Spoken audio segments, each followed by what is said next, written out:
Extermínio, Templo dos Ossos, novo filme aí da Nia da Costa, o quarto filme da franquia Extermínio, comandada primeiramente pelo Danny Boyle no filme de 2003. Eu já falei aqui que eu não achei um filme nada demais, mas é um filme que, se você pegar pra época, é de fato um filme bem bom. O segundo filme de 2009 eu não acho nada demais. O Extermínio Evolução de 2025, que foi inclusive um dos primeiros vídeos que eu fiz aqui no canal. Já pulando até agora pro terceiro filme, que eu vou considerar o canônico aqui, tá bom? Porque aqui volta o próprio Danny Boyle na direção e volta o Alex Garland na direção. Eles não participaram do segundo filme, no caso, nem dirigindo, nem escrevendo. Então, cara, eu vou considerar esse terceiro filme aqui como o segundo filme. Fechou? Gosto muito do filme, pra mim foi um dos melhores do ano passado. Já chegando aqui, cara, no Templo dos Ossos, eu tava com... Eu não falo um leve pé atrás? Não, na real, eu tava com um leve pé atrás. E justamente por conta da Nia da Costa. A Nia da Costa, pra quem não sabe, ela dirigiu A Lenda de Candyman. Porcaria. Ela dirigiu The Marvels de 2023, que puta que pariu. Nesse caso, pra mim, em relação a Marvel, eu acho que é a mesma coisa que eu falei da Chloe Zhao no meu vídeo sobre Hamnet. Eu acho que quando você pega, cara, seja um diretor um pouco mais... gosta de fazer um filme geralmente um pouco mais pequeno, igual esse, igual Hamnet também, eu acho que eles não conseguem se dar bem em filmes grandes da Marvel, com muita gente metendo bedelho. Foi exatamente o que aconteceu com a Chloe Zhao. Eu acho que é exatamente o que aconteceu com The Marvels. Teve muito problema de produção, teve muita regravação e adiaram o filme 3 vezes. Mas no caso do Extermínio, eu acho que a Nia da Costa conseguiu provar pra mim que ela é uma diretora extremamente competente. O filme começa exatamente onde o Extermínio Evolução parou. A gente acompanha a história do Spike, seguindo ainda naquele mundo completamente caótico, basicamente com aquela gangue de satanista. Ele meio que é sequestrado, ele meio que é obrigado a conviver com aquele bando de filho da puta. A gente acompanha também o personagem do Kelson, que basicamente já aprendeu a viver naquele mundo completamente caótico, tomado pelo vírus. A diferença do Evolução pro Templo dos Ossos, eu acho que é justamente a temática. Quando, na real, todos os outros 3 filmes, eu acho que eles são muito mais, obviamente, sobre o comportamento humano também. É um filme que ele sempre tenta dar uma crítica muito massiva em relação à própria sociedade, ao próprio comportamento humano. O A Evolução, ele pega muito mais nesse cerne do próprio zumbi, da relação entre pai e filho. O Aaron Taylor Johnson tá muito bem naquele filme, o moleque faz o Spike também, como é que é o nome dele? O moleque tá muito bem também. Mas aquele filme, eu acho que ele desenvolve muito mais relações interpessoais, seja do Spike com o pai, seja do Spike com a mãe, seja do Spike com o próprio Kelson. Aqui é um filme que vai criticar muito aqui egoísmo, crença, ignorância religiosa. É um filme que, em questão até de fotografia, em questão de clima, em questão de cerne, ele continua sendo absurdamente violento.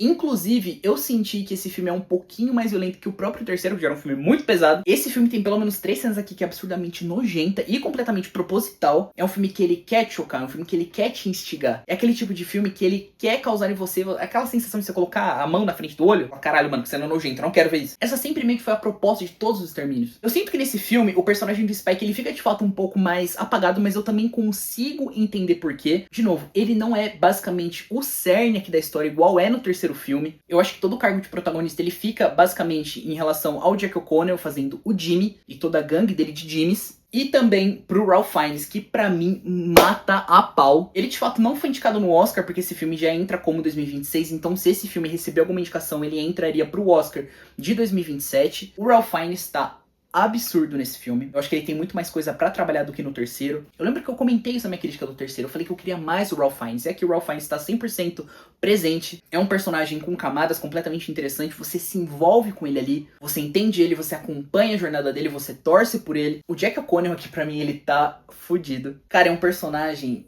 tão detestável. Ele tenta jogar aqui várias camadas de humor também, mas de novo, é um humor não por ser engraçado, mas é um humor de tão nonsense e uma situação tão absurda que você necessariamente acaba dando risada. É muito mais pela angústia do que pelo tom da graça, tá ligado? Toda a parte da cinematografia aqui é um puro deleite, eles continuam fazendo o que eles fizeram numa evolução de fato gravar um filme de um jeito até um pouco mais orgânico, usando o iPhone 15 Pro Max. Aqui tem muita câmera na mão, dá uma sensação de vertigem muito boa. Aqui tem cenas em que o personagem tá em primeira pessoa, principalmente na parte do zumbi. Tem muita cena que a câmera tá completamente colada, que dá uma sensação muito mais íntima dos personagens. Dá uma sensação de claustrofobia, no caso, muito boa, que eu acho que funciona muito bem. E eu achei o final do filme absurdamente apoteótico. É um final absurdamente caótico. E vale ressaltar também que é um filme absurdamente estranho, tá bom? Eu falei muito na minha crítica do terceiro filme que era um filme, cara, pra mim, basicamente 10 de 10. Porém, os últimos 5 minutos, não que eles estragassem o filme, mas ele dava uma sensação de tom completamente invertido. O filme, o terceiro no caso, ele pega um tom completamente melancólico, um tom pesado, e chega no final, parece que ele subverte completamente isso, parece um outro filme completamente colado. E eu saí com uma sensação meio amarga da boca do cinema em relação ao terceiro filme. Esse quarto filme eu acho que ele equilibra muito mais isso, e eu acho que a gente já tava até vacinado em relação ao final do terceiro filme. Eu já tava esperando um filme absurdamente louco, um filme absurdamente estranho. Esse filme é muito esquisito. E de novo, tudo propositalmente. É um filme que, em questão às situações, é completamente absurdo. Tem muitas situações que você fala, mano, eu não acredito que eu tô vendo isso. Só que quando você compra, e hoje eu acho que é muito bacana no mundo do cinema a gente fazer justamente esse próprio exercício que eu tento fazer em todo filme, que é justamente você entender a mensagem que o filme tá querendo te transmitir. O que o Alex Garland, quando escreveu o roteiro, que pra mim o roteiro desse filme é brilhante, o que ele tá querendo transmitir em relação à mensagem sobre esse filme? O que a Né da Costa tá querendo, de fato, jogar na tela em relação à complexidade de personagens, em relação à intolerância religiosa, em relação a críticas à sociedade.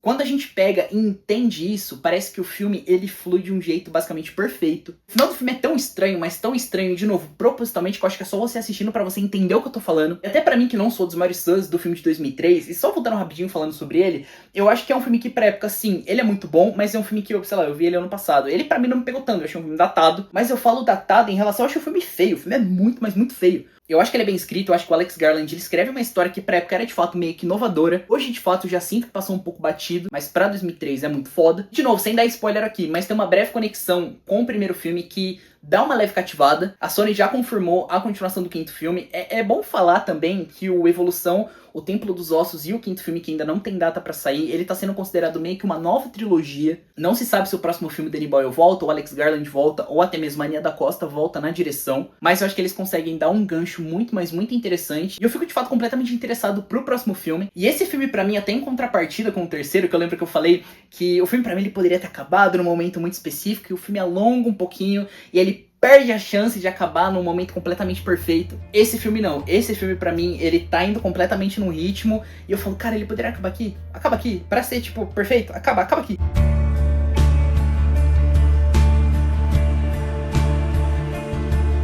Baita filme, baita experiência, de fato é uma experiência pra se ver no cinema. Toda a parte da fotografia tá primorosa, é uma fotografia completamente fúnebre, crua. Toda a parte de captação de som, de design de som. Você ouvir aquele zumbidinho, aqueles zumbis gritando, cara, a caixa de som bem na tua orelha, é uma diferença absurda do que vem em casa também. O cinema é sempre a melhor experiência, de fato, sempre falo aqui. Se você já viu o filme, deixa aqui nos comentários o que você achou. Fala aqui pra mim qual que é seu favorito dessa quadrilogia por enquanto. Não esqueçam do like, de se inscrever no canal e não esqueçam também de ativar o sininho. Não esqueçam também de me seguir nas redes sociais, seja no Instagram ou no TikTok.